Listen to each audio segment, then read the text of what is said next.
Thomas Appart, chirurgien de la main et des nerfs. Aujourd'hui, je vais vous parler du Lacertus. Alors, le Lacertus, c'est un syndrome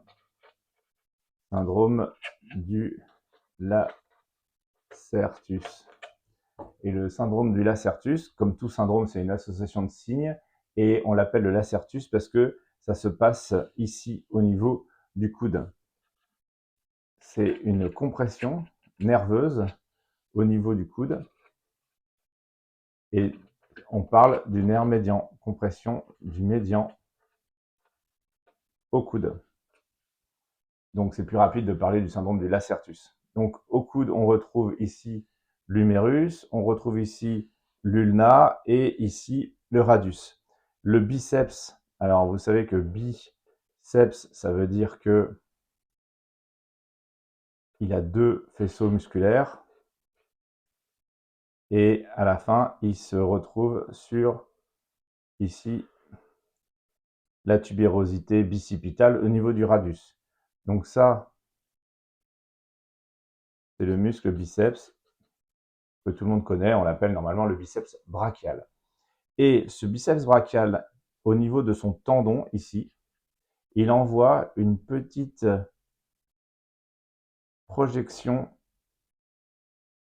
d'aponévrose, une sorte de projection. Alors c'est pas du ligament, c'est pas du tendon, c'est quelque chose entre une enveloppe solide et puis du tendon. Et c'est ça qu'on appelle le lacertus fibrosus. Alors ça fait très latin et très savant, mais c'est cette petite fibre qui tient les tendons et les muscles fléchisseurs du poignet. Et quand on regarde son coude ici, eh ben, on a une petite concavité ici. C'est parce qu'il y a le lacertus qui retient ici les muscles. Donc en fait, on a une bosse, une concavité et à nouveau une bosse. Et c'est ça, le lacertus fibrosus. Alors le syndrome du lacertus fibrosus, c'est quoi? C'est le nerf médian qui passe ici, face antéro-interne du bras, et il passe sous le lacertus pour après donner la sensibilité du pouce, de l'index, du majeur et de la moitié du quatrième. Donc le nerf médian, quand il est comprimé ici au poignet, on appelle ça le syndrome du canal carpien, mais il faut penser au syndrome du lacertus. Le nerf médian peut être comprimé en plus à cet endroit-là. Alors, quand il est comprimé à cet endroit-là, eh ben, il n'a pas eu le temps d'envoyer ces petites branches motrices pour la force de flexion. Et donc, le syndrome du lacertus, c'est une perte de force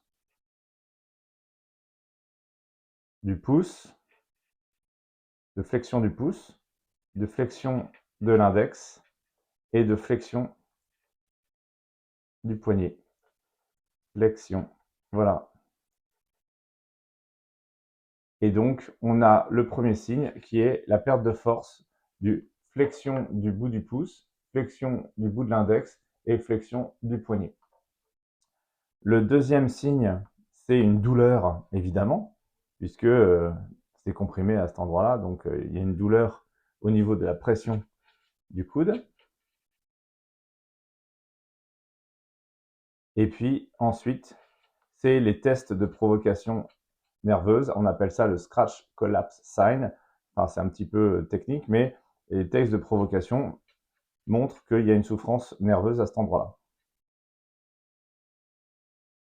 Alors, vous l'avez compris, on n'a pas donné de notion d'imagerie. On n'a pas donné de notion d'IRM, d'échographie, et même les notions électriques, ce qu'on appelle l'électromyogramme, et bien ça, je mets plusieurs points d'interrogation parce qu'on ne sait pas si l'électromyogramme est très fiable pour diagnostiquer le syndrome du Lacertus. Le syndrome du Lacertus, c'est une association de signes cliniques, c'est ces trois signes cliniques-là, et donc on n'a pas besoin, pour prouver le syndrome du Lacertus, d'avoir cette association d'imagerie ou d'électromyogramme.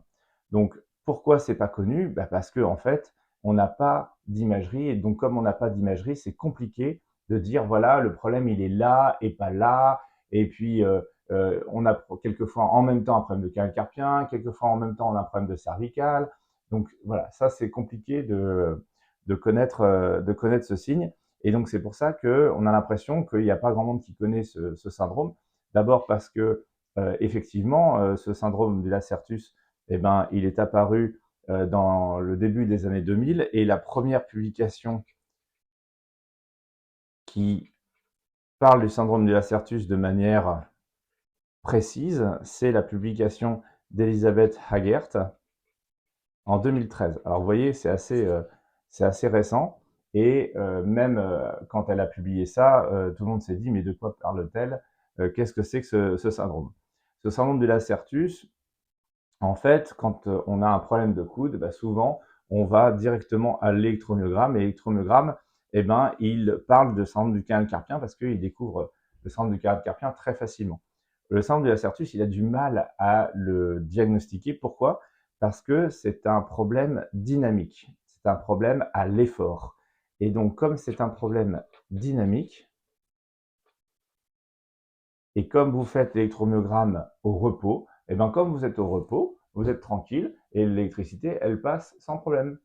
Il n'y a pas de souci. Il faudrait serrer quelque chose de fort, comme ça, pendant une demi-heure, pour voir une compression à cet endroit-là. Dès qu'on est au repos, ah, bah, ça fait du bien. Et donc, c'est pour ça, comme le muscle écrase le nerf, le Lacertus écrase le nerf, à l'effort, eh bien, ce sont des gens qui se plaignent de fatigue du bras, qui se plaignent de lourdeur du bras. Il n'y a pas tellement de perte de sensibilité ni de perte de motricité. C'est des gens qui disent j'ai envie de décrocher mon bras. Donc typiquement, c'est les coiffeuses, c'est les esthéticiennes, c'est les mécaniciens, c'est les sportifs, c'est les musiciens, etc., etc. C'est-à-dire des gens qui demandent un effort continu à leurs bras, et tout d'un coup, ils ont l'impression qu'ils ont des crampes, ils ont une fatigue, ils ont envie de décrocher le bras du corps parce qu'il est fatigué. Les coiffeuses, par exemple, elles disent je peux faire des brushings le matin, mais pas l'après-midi. L'après-midi, je fais des couleurs. Les esthéticiennes sont obligées de faire des pauses entre deux clientes. Les mécaniciens, ils demandent à leurs collègues de dévisser un gros écrou, et les sportifs, ils croient que en fait, ils ont des crampes à l'effort, ils ont trop de toxines dans les muscles, et donc ils s'hydratent, ils font des pauses. Donc on a quelquefois des fatigues à l'écriture, ça c'est beaucoup plus rare. On a des symptômes quelquefois de lourdeur au niveau de l'épaule. On a quelquefois des symptômes de fourmis et de douleurs au niveau du poignet. Et bien tout ça, c'est le syndrome du Lacertus, parce que en fait les douleurs de nerfs, elles peuvent aller vers le bas ou vers le haut. Le coude, c'est finalement le carrefour ici. On passe tous les nerfs et tous les vaisseaux sanguins pour l'épaule et pour la main. C'est très important de bien comprendre qu'on peut consulter pour un problème d'épaule et avoir un syndrome de Lacertus, ou consulter pour un problème de poignet et avoir un syndrome de Lacertus. Le plus simple, c'est d'être systématique. On vérifie tous les nerfs avec la perte de force, la douleur et le test de provocation. Et puis, si on a un doute, on demande ces examens-là pour éliminer un syndrome compressif comme une tumeur, un lipome, un kyste. Enfin voilà, on peut imaginer plein mal de choses. Donc c'est quand même des examens qui sont importants à faire. Je dis pas qu'ils ne servent à rien. Je dis juste qu'ils ne servent pas à diagnostiquer le syndrome du Lacertus. Donc vous voyez que 2013, ça fait un peu plus de 10 ans que c'est connu. On l'enseigne, on essaye d'en parler de plus en plus. Dans les congrès, évidemment, le principe du scientifique, c'est de douter. Donc, on se pose beaucoup de questions, on doute beaucoup sur la véracité du syndrome du Lacertus, sa façon de le diagnostiquer, sa façon de le traiter, sa façon de le voir à l'imagerie. Je vous assure que les radiologues et les neurologues, les rhumatologues, ils cherchent ça. Ils cherchent à bien quantifier ce syndrome. On a pour l'instant encore du mal à le trouver, parce que évidemment, il n'y a pas de modèle anatomique. On ne peut pas ouvrir un corps et puis voir ce qui se passe. Il n'y a pas de modèle animal, et puis la recherche animale est très très encadrée, mais on peut pas. C'est vraiment que sur l'examen dynamique, les cas cliniques qui vont progressivement être traités, Et puis, on va progresser comme ça très, très, très lentement dans le temps. Cette vidéo, j'espère que vous a intéressé. Il y aura d'autres vidéos sur le Lacertus, notamment l'histoire du Lacertus, comment on le traite, comment on le diagnostique. Si ça vous a intéressé, n'hésitez pas à vous abonner. Et puis, encore merci d'avoir écouté cette vidéo.